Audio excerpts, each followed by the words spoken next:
What is it about YouTube accident reviews? Are we a bunch of NASCAR fans, or do we all want to learn from others before we go there ourselves? So stick with me on FlyWire and let's figure it out.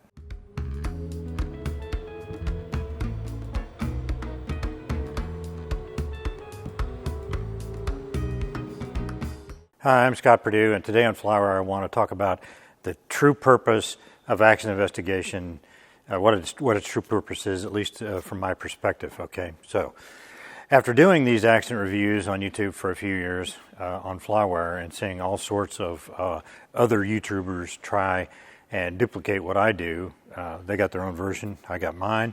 I'll say that quite a few of them get way more views than I do, and that's not why I do it. People tend to see things through their own perspective, and they think everybody else is exactly the same.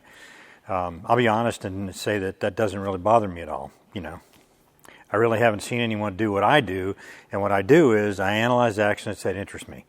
I use the facts to base my analysis on, and I don't do hyperbole. If that's what you're looking for, you ain't going to find it on FlyWire. Not really. I pick accidents where I think there's a clear lesson to be learned, and I hope folks talk about it. I want them to talk about it, because I think spreading the word and talking about the accident and the sequence of events is how we get better. Believe it or not, no one gets to be a better pilot all by themselves. They just don't. Throwing shade, naming names, slinging insults, all that stuff doesn't really do anything to advance my agenda. And I assure you, I do have an agenda. I'm doing this for a reason, not just to see myself on TV. Here it is. My dad was a World War II pilot, and I grew up around airplanes.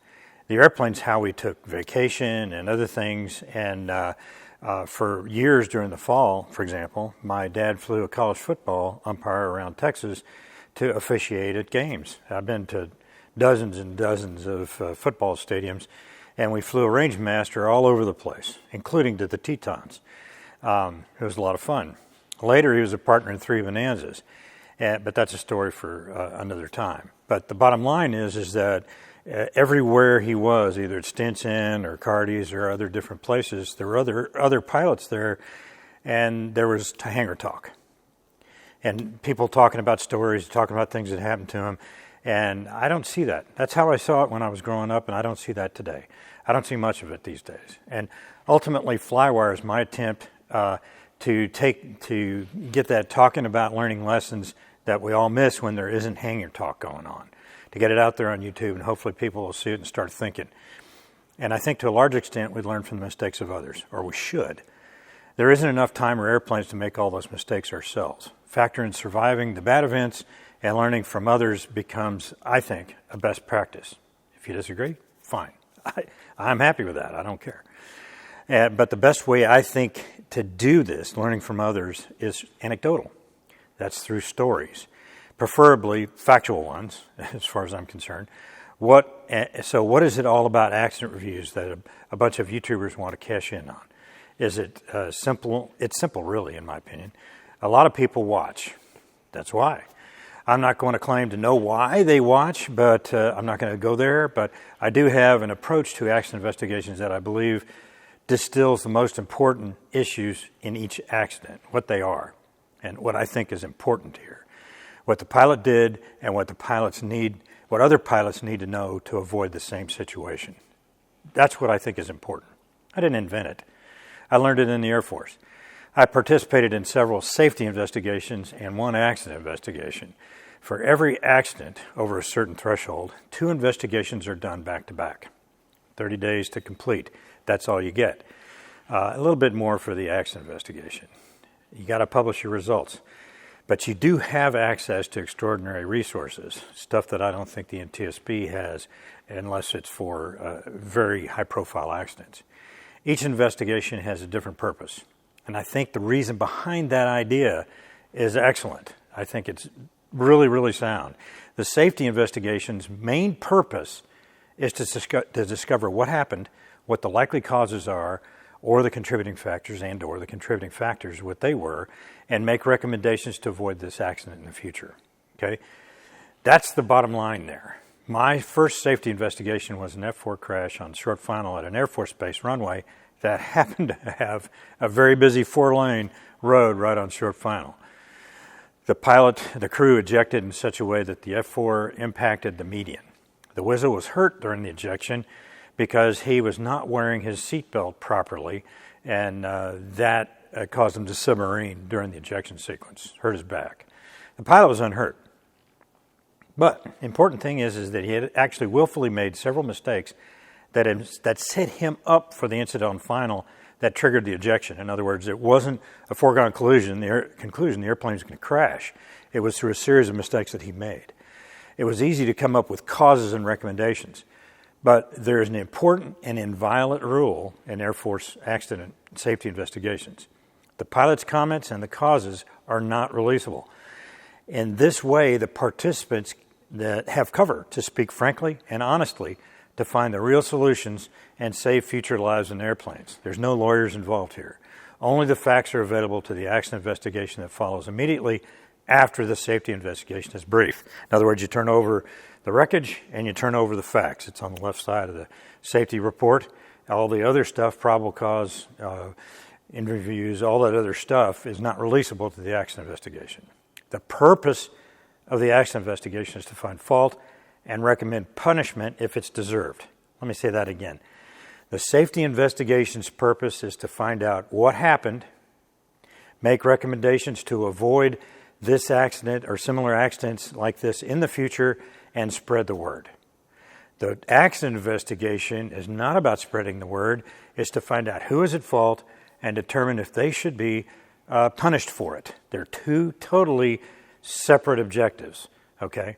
And I don't do the second one. I don't do the fault, pursuing fault. That's not what I do. I do the first and not the second.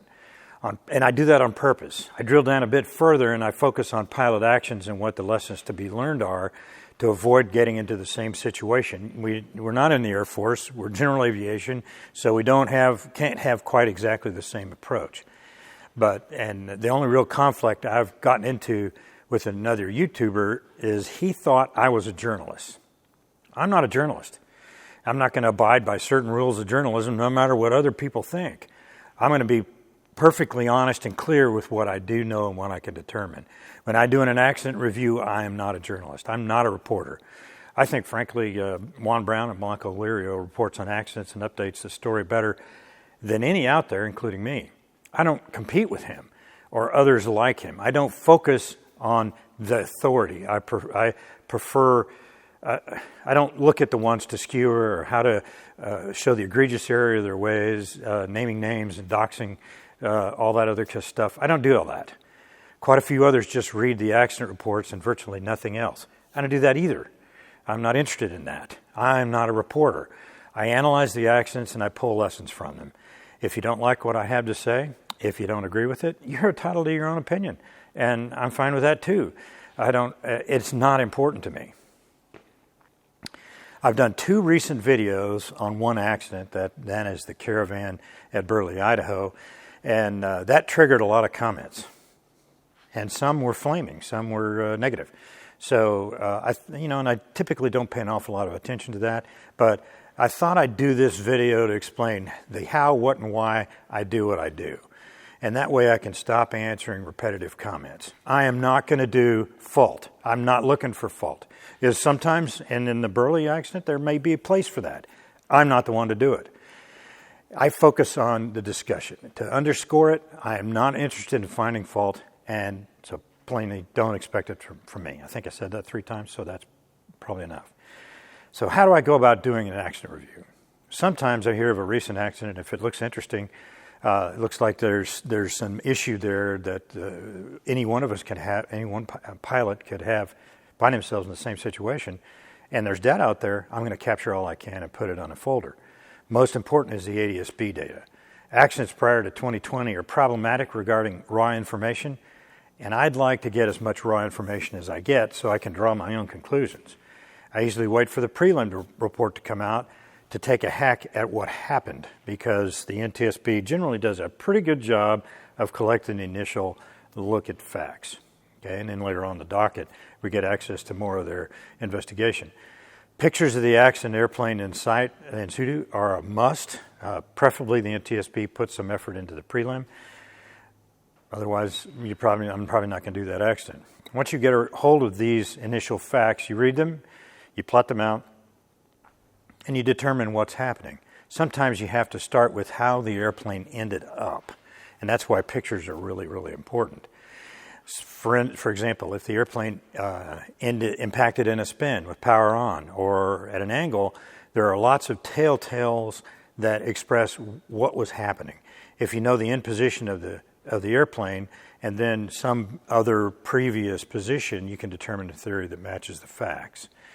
If there is a new fact that doesn't comport with your theory, then you have to come up with a new theory, okay? It's not that, oh, my theory is right, all these other facts, don't pay any attention to them.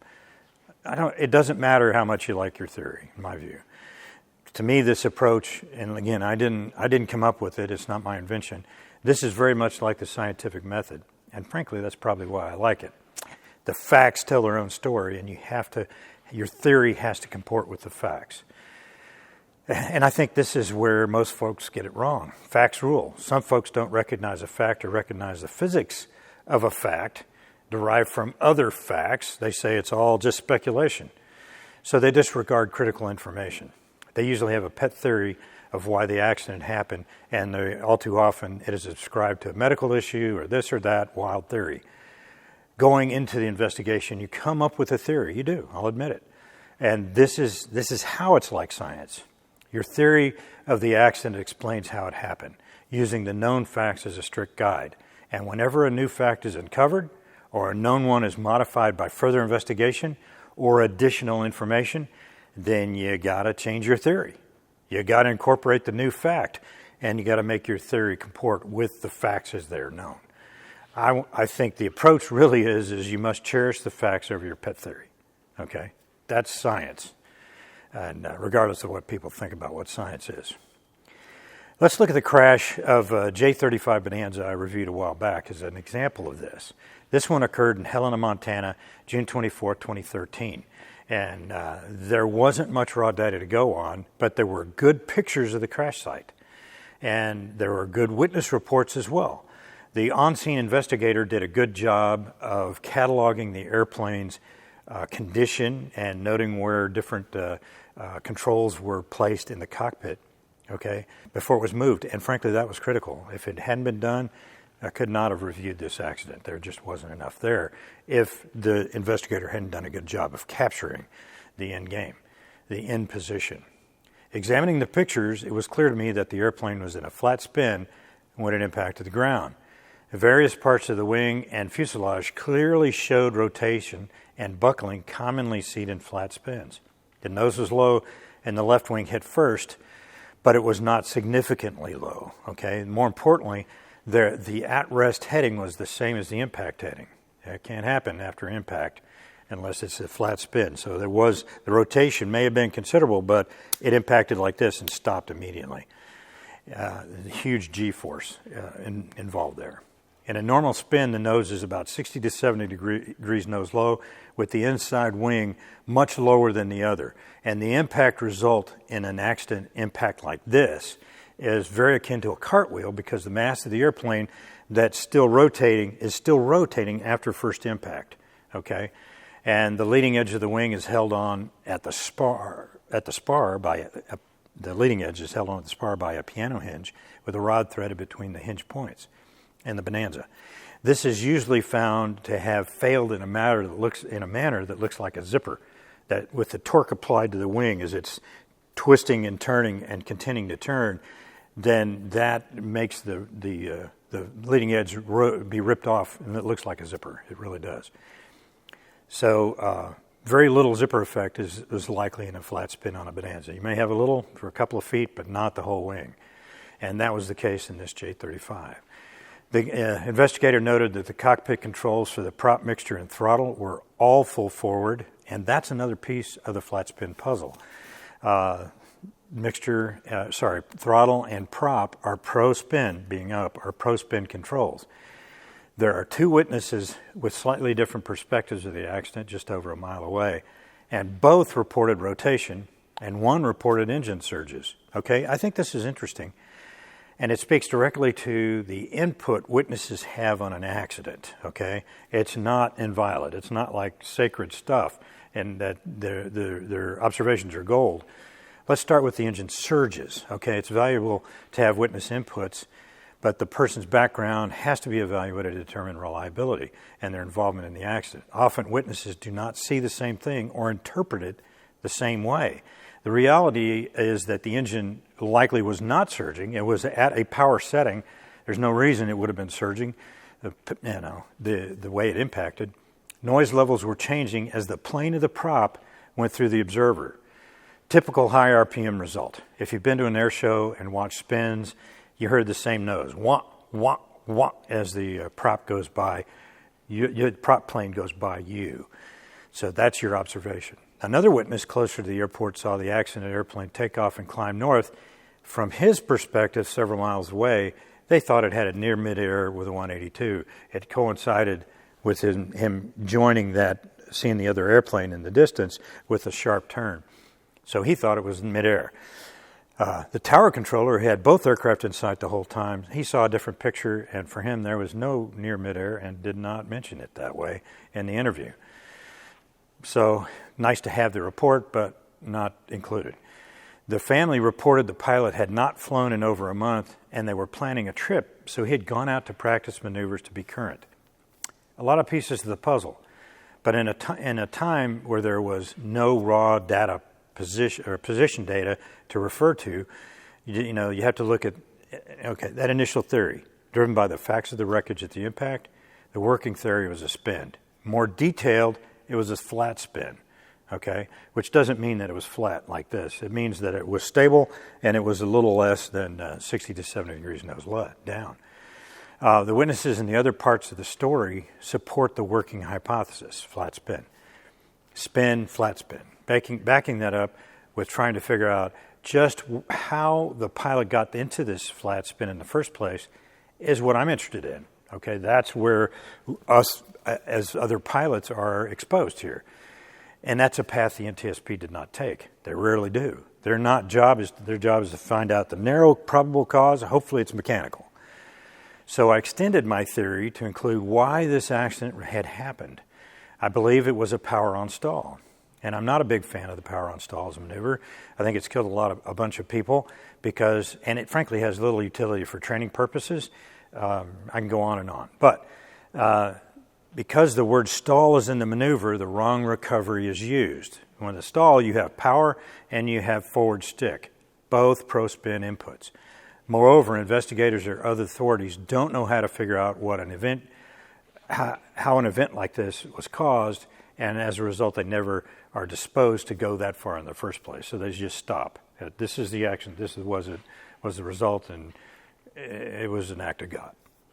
Just to finish that power on stall thought, the best way to recover, I want you to know this, it's not training here, but the best to recover from that situation is by doing a nose-high upset recovery maneuver after pulling the power to idle. Because when you go forward, you're stalling the airplane, and you got yaw, and you go forward stick, it wants to spin fast. I'll leave the links to the J35 accident review down below, and also the accelerated spins in my Extra 300L back in the day, so you can see what various inputs do for them, okay? Pay particular attention to the effects of forward stick and power on in a spinning airplane.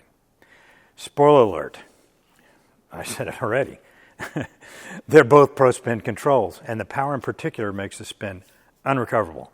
I would assess the ability of the V-tail to counter a spin as marginal, and even though the airplane is designed to spin is marginal. And even airplanes designed to spin in the aerobatic category, like my F-33C, will not recover from a flat spin with power still applied.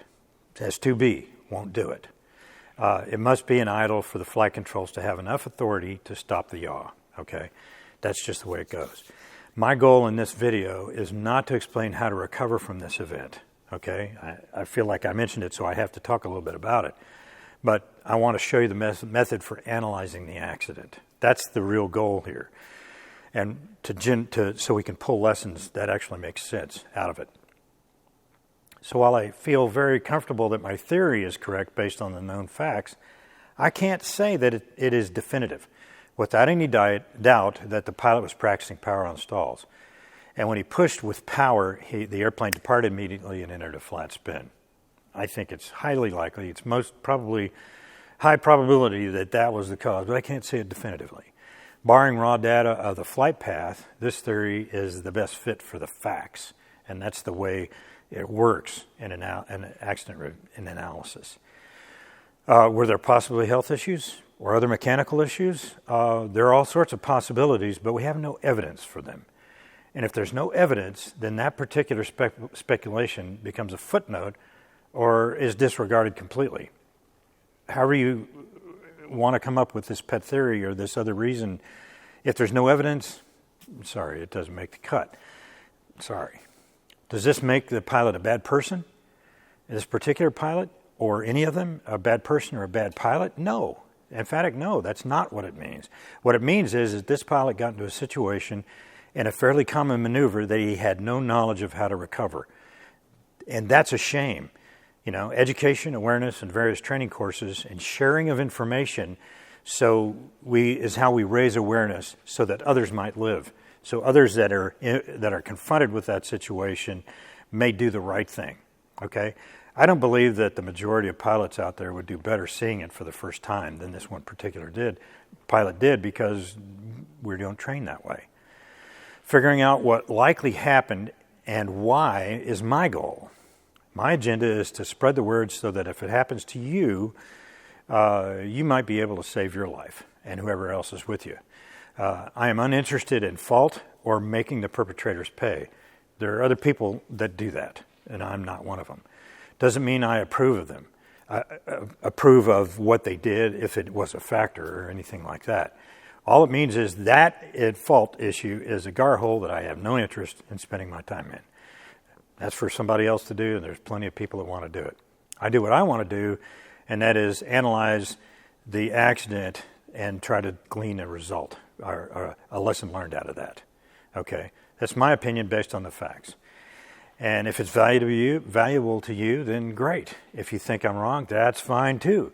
If you can prove I got it wrong factually, then I'll pay attention. Otherwise, I stick to the facts. Thanks. I hope you're in the crowd that wants to learn from others.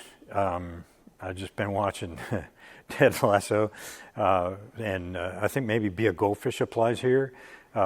Anyway, I digress. By the way, I'm working on a video I call Safety is Not Paramount. Okay, stand by for that. I think you might like it. It might piss some people off. Who knows? I don't think safety is paramount.